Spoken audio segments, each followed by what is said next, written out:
In learning objectives B and C, we're going to look at the meaning of factorial and use it within our counting arrangements. Another counting method we're going to talk about is called a permutation. And the formula for permutations is NPR, and what it means is this. For example, if I had 5 objects in a bag, A, B, C, D, and E, and I wanted to choose 2 of those, I would do 2 spaces. And I would say, okay, for my first choice, I have 5 choices. Let's say I do not allow for repeats, so when I draw in, I don't put it back. So my second choice, I would have 4. So there would be 20 options. This is a permutation, and what I can do is write it using this formula. What I would do is N stands for how many choices we have. So it would be 5, and then I would say it's a permutation, and the R stands for how many I'm choosing, is 2. So we say it as 5, choose 2. And what it says is all you do is you start with the top number, so in this case 5 was the first one, and then you start at 5, and then you do 5 minus 1 or 4. And you go all the way down to how many choices you need to make.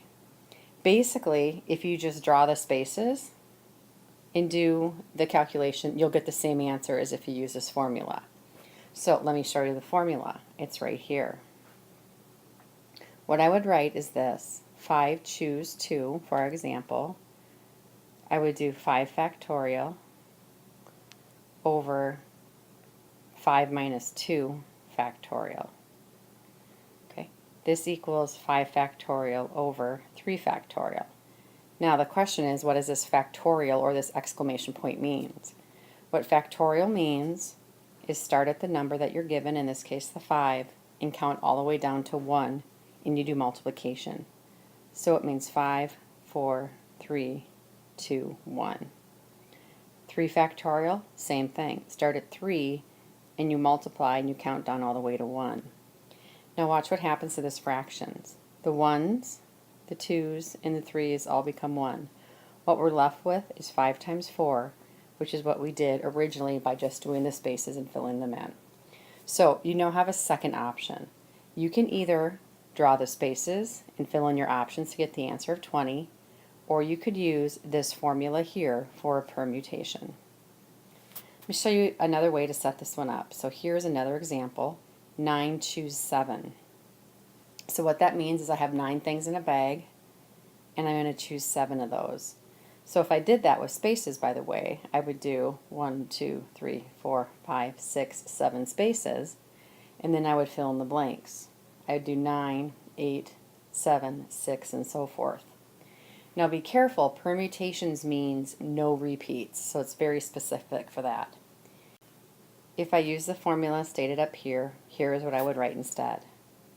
9 choose 7 is 7 factorial over 9 minus 7 factorial, which is 9 factorial over 2 factorial. And that just means if I write it out long, 9, 8, 7, 6, 5, 4, 3, 2, 1, all divided by 2 times 1, which is 2 factorial. There's a 1 there. The 2's cancel, the 1's cancel. What I'm left with is 9, 8, 7, 6, 5, 4, 3, all times each other, which I would have gotten the same answer if I had again filled in the spaces up here. So let's do this next example using both the spaces and this new permutation formula. Here's the question. How many different 6-letter strings can be formed from the 6 letters in the word palindrome without replacement? Because we would not replace the letters means I could use the permutation. So if we take a look at this and count, we're going to notice the word palindrome has 10 letters in it. And they want us to form a 6-letter string. So let me do the spaces method. 1, 2, 3, 4, 5, 6 spaces. Imagine all these letters are just in a bag, like they're tiles. When I first draw in, I'd have 10 choices. I am not replacing it. So now there's 9, then 8, 7, 6, and 5. Multiply those all together, you're going to get 151,200 different options. Now if we use the permutation formula, which said n, choose r, here we have 10, and we're going to choose 6. Again, the formula would say 10 factorial over 10 minus 6 factorial, which is 10 factorial over 4 factorial. If we write that out longhand, here's what we get, and we can see that these would cross out. What we're going to be left with is the same answer that we got above, was 10 all the way down to 5. So we would get the same answer using this formula. Now here's another formula for the permutation, and just notice the difference. It says n, choose n. So an example would be something for this. It says here, how many ways are there for a teacher to assign a group of 3 students to the jobs of erasing the board, wiping the tables, and turning off the lights? So we have 3 students standing in the corner. One has to erase, one does the table, one does the lights. If we do the spaces, it'd be 3, 2, 1. There'd be 6. Now they didn't tell you can't have repeats. It's just logical. You can't have repeats because they want to assign a student to each job. Now on this one, how would you use this formula? What you would say is 3, choose 3. And what that ends up being, if I use the old formula from before, it'd be 3 factorial over 3 minus 3 factorial. This would equal 3 factorial over 0 factorial. Now remember, 3 factorial just means 3 times 2 times 1.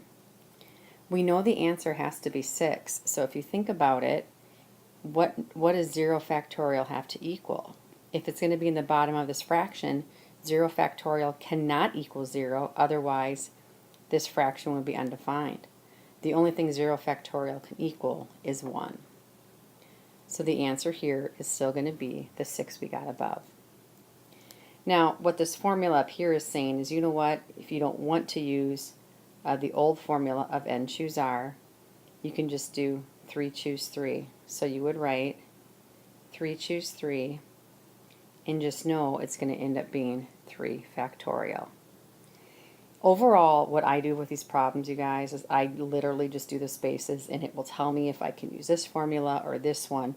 I don't sit and memorize the formulas. I do the spaces, and it tells me the answer. Last thing I do want us to define, though, because we did up here, remember we said 0 factorial must equal 1.